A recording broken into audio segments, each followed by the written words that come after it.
আমি জুলাই মাহত আৰু এটা আমি এডভাৰটাইজ ওলাব খুজিছোঁ য'ত 22,776টা পোষ্ট থাকিব। তাৰমানে অভাৰলেপিং ৱেটিং লিষ্ট যিটো আপোনালোকে মাজে মাজে কৈ থাকে যে 1 লাখ নহ'ব, চৰকাৰৰ পুঁজি নাই কাৰণে 1 লাখ দিয়া নাই, এই গোটেই সম্ভাৱনা নাকচ কৰি কোনোবা যদি মাজত চাকৰি পাই চাকৰি এৰিও গৈছে সেই গোটেইবিলাক কাভাৰ কৰি আমি 22,765টা পদৰ এডিশ্যনেল আমি এডভাৰটাইজমেণ্ট উলিয়াবৰ কাৰণে সিদ্ধান্ত গ্ৰহণ কৰিছোঁ। তাৰ বিভাগ কেইটা হ'ব, অসম ৰাজ্যিক বিদ্যুৎ পৰিষদৰ 3টা কোম্পানীত 2,500 পোষ্ট, যিটো নতুন বিজ্ঞাপন ওলাব জুলাই মাহৰ শেষ সপ্তাহত।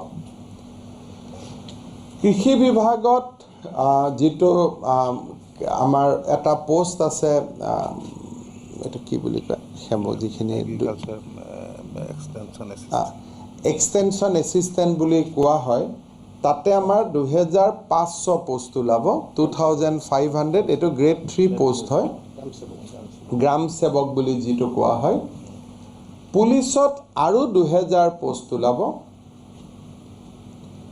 স্বাস্থ্য বিভাগত আৰু 600 পোষ্ট ওলাব। গ্ৰেড 3 অসম চৰকাৰৰ বিভিন্ন বিভাগত ওলাব 2,519টা। গ্ৰেড 4 বিভিন্ন বিভাগত ওলাব 1,347টা।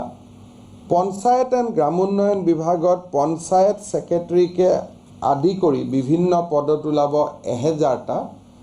আৰু শিক্ষা বিভাগৰ 3টা ক্ষেত্ৰতে এলিমেণ্টাৰী, হায়াৰ ছেকেণ্ডেৰী আৰু হায়াৰক লৈ আৰু পোষ্ট ওলাব 10,219টা। তাৰমানে 1 লাখ নিযুক্তিৰ বিপৰীতে আমি 1 লাখ প্ৰায় 15,000 আমি নিযুক্তি কৰিম, যাতে কোনোবা অভাৰলেপিং ৱেটিং লিষ্ট হ'লেও at the and of the day it is exactly 1 lakh, আৰু সেই পৰ্যায়ত আমি যাব পাৰোঁ। আজি আমি এই সাংবাদিক মেলৰ জৰিয়তে যি 44,703 গৰাকী প্ৰাৰ্থী উত্তীৰ্ণ হ'ল তেখেতসকলক 25 তাৰিখে খানাপাৰাত নিযুক্তি পত্ৰ ল'বলৈ আমি এই সাংবাদিক মেলৰ জৰিয়তে আটাইকে নিমন্ত্ৰণ জনাইছোঁ। অমিত শ্বাহ ডাঙৰীয়া 3 বাজিৰ পৰা 3:30 বজাত আহি সভা অংশগ্ৰহণ কৰিব। প্ৰাৰ্থীসকলে 2:30 বজাৰ ভিতৰত সভাকক্ষৰ ভিতৰত সোমাব লাগে।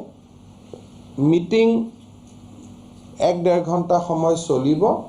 তাৰ পিছত আমি কেনেকৈ এপইণ্টমেণ্ট লেটাৰ পাব বা ক'ত আমি এপইণ্টমেণ্ট লেটাৰ দিম, কেনেকৈ দিম, কোন কাৰ্যালয়ত গ'লে তেওঁলোকে পাব, তাৰ বিষয়ে আমি তেওঁলোকক গোটেই কথাখিনি আমি জনাম।